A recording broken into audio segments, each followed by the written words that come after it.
I like it. Standing up. For his never-ending dedication, his expertise as a surgeon, and his devotion to his patients at Maimonides Medical Center, we salute him for his unyielding sense of duty, caring, and loyalty to our patients. George Niederman, President of the Medical Staff, June 5th, 2016. Joel, congratulations. Very good.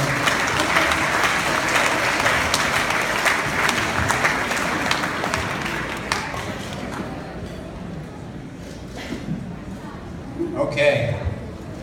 Thank you very much, George and Pat. I have a few words I'd like to talk to you about. Let's hold it down there.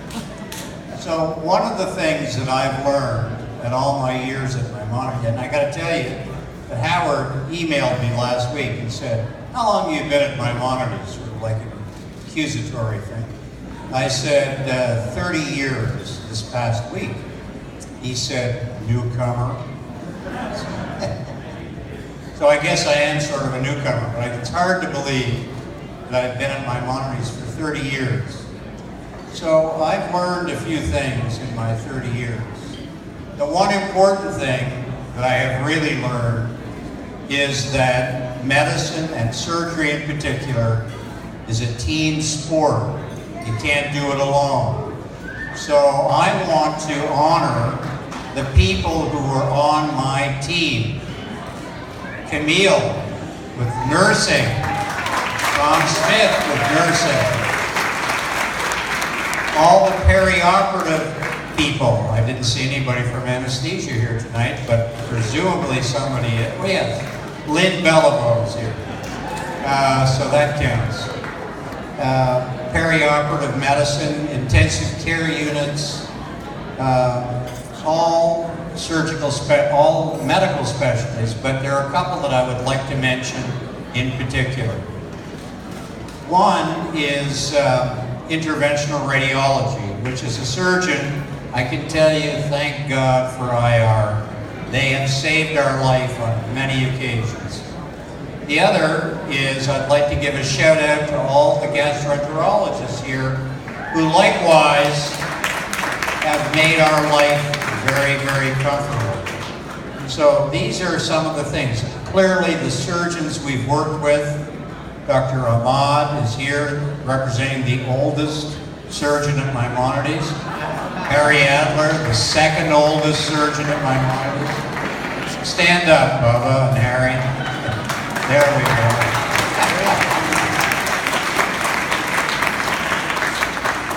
But I must say that the major thanks that I have to give is to the guy who introduced me, and that's Patrick Borgen, because he has been so supportive of the things that I've tried to do. He has seen what we're trying to do, has embraced what we're trying to do, and has really been, I cannot tell you how wonderful it is for me to be associated with Pat Borgen.